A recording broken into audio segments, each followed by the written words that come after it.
Selamat pagi jemaat Tuhan dimanapun berada pada pagi hari ini. Salam hangat dan salam damai sejahtera untuk kita semua. Kita kembali pada renungan pagi penyejuk iman terambil dari Yesaya pasal 55 ayat 11, demikian firman tertulis. Demikianlah firmanku yang keluar dari mulutku. Ia tidak akan kembali kepadaku dengan sia-sia, tetapi ia akan melaksanakan apa yang kukehendaki dan akan berhasil dalam apa yang kusuruhkan kepadanya. Saudara, setiap kita barangkali pernah merasakan yang namanya kecewa, baik untuk diri sendiri maupun kecewa terhadap orang lain. Ya, kecewa itu menyakitkan dan melahirkan kemarahan.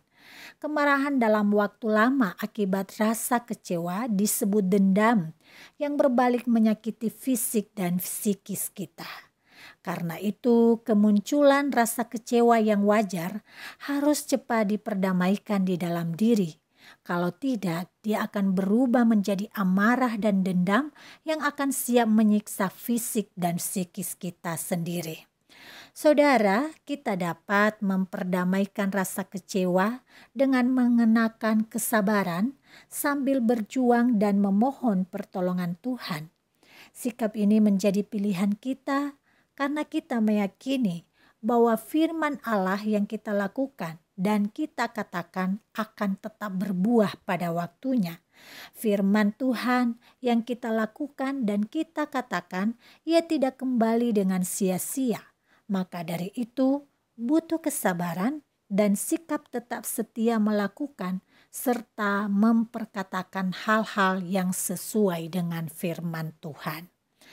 Saudara, kecewa bisa menyapa siapa saja, termasuk bagi pemerintah Injil. Seorang misionari bernama William Leslie asal Amerika yang memilih untuk pergi ke Kongo sebagai seorang pemberita Injil. Selama 17 tahun, William tinggal di tengah hutan Kongo yang jauh dari kehidupan semarak. Namun kenyataan mengecewakan Tuan William.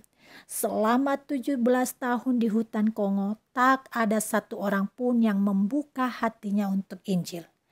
Hati orang-orang Kongo begitu keras dan tertutup.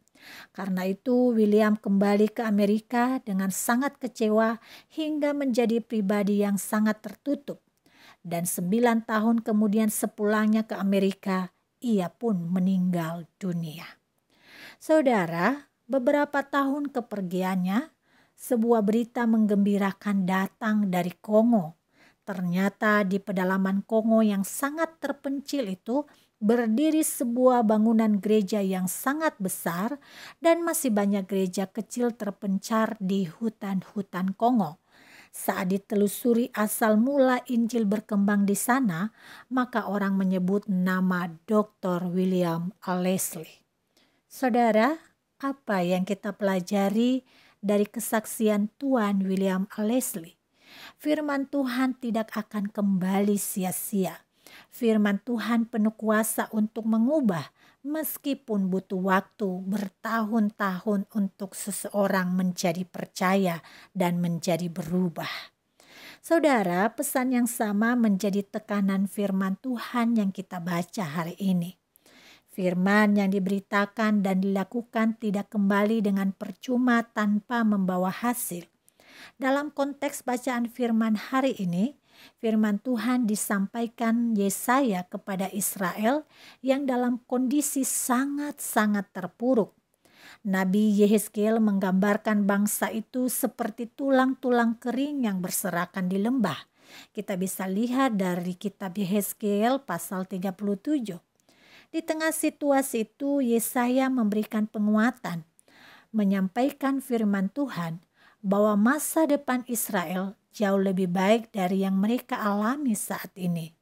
Firman yang disampaikan itu kemudian digenapi melalui pemulihan kerajaan Israel dan lahirnya Yesus Kristus di dalam turunan dan silsilah Israel. Walaupun harus diakui, Israel membutuhkan waktu yang sangat lama hingga melihat penggenapan janji Allah itu. Saudara, penegasan bahwa firman tidak kembali dengan percuma memberikan kita kepastian bahwa Tuhan akan menggenapi firman-Nya bagi kita.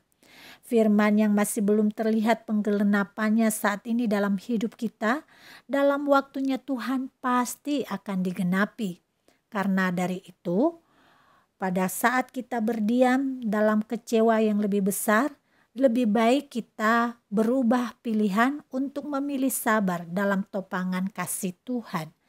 Daripada mundur dengan beban yang berat, lebih baik maju dalam pertolongan Tuhan. Dan Tuhan menyertai kita. Mari kita berdoa. Terima kasih Tuhan, kami diteguhkan bahwa firman-Mu ya dan amin. Semua yang terjadi di bumi berada di dalam kendali dan kuasa-Mu. Karena itu kami mohonkan agar kesabaran kami diperkuat untuk menanti penggenapan dan janji-janji Allah bagi kami. Di dalam penantian yang penuh harapan itu, iman yang kami persembahkan kepada Tuhan diperkuat, dan itulah permohonan kami.